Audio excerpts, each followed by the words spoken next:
खोतवाडी ग्रामपंचायतीकडून जिल्हा परिषद शाळेत सौर ऊर्जा पॅनलचा शुभारंभ। खोतवाडी ताहतकणंगले येथील जिल्हा परिषद मराठी शाळेतील वारंवार भेडसावणाऱ्या वीज समस्येवर कायमस्वरूपी तोडगा काढत ग्रामपंचायतीने पुढाकार घेत सौर ऊर्जा प्रकल्प उभारला आहे।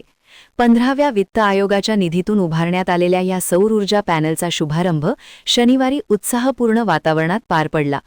कार्यक्रमाचे शुभारंभ पंचायत समिती सदस्या सौ प्रियंका खोबरे यांच्या हस्ते करण्यात आले। अध्यक्षस्थानी लोकनियुक्त सरपंच विशाल कुंभार होते।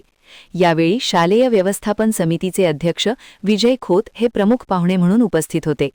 कार्यक्रमास उपस्थित मान्यवरांच्या श्रीफळ वाढवून प्रकल्पाचे औपचारिक उद्घाटन करण्यात आले। या प्रकल्पामुळे शाळेला दिवसभर अखंड वीज पुरवठा मिळणार असून विशेषतः उन्हाळ्यातील भारनियमनाच्या काळात विद्यार्थ्यांचे शैक्षणिक नुकसान टळणार आहे।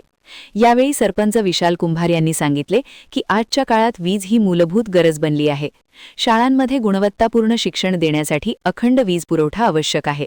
सौर ऊर्जा प्रकल्पामुळे शाळा भारनियमनापासून मुक्त होईल, तसेच वीज बिलाचा आर्थिक भार ग्रामपंचायतीवर पडणार नाही, ही या उपक्रमाची मोठी जमेची बाजू आहे।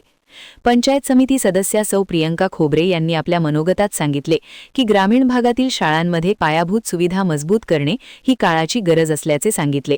कार्यक्रमाच्या शेवटी शाळेचे मुख्याध्यापक, शिक्षक वर्ग, ग्रामस्थ आणि पालकांनी ग्रामपंचायत खोतवाडी व सर्व पदाधिकाऱ्यांचे आभार मानले। खोतवाडी ग्रामपंचायतीने राबवलेला हा उपक्रम इतर गावांसाठीही आदर्श ठरणार असल्याची भावना यावेळी व्यक्त करण्यात आली। महान कार्य न्यूजसाठी बसगोंडा कडेमणी तारदाळ।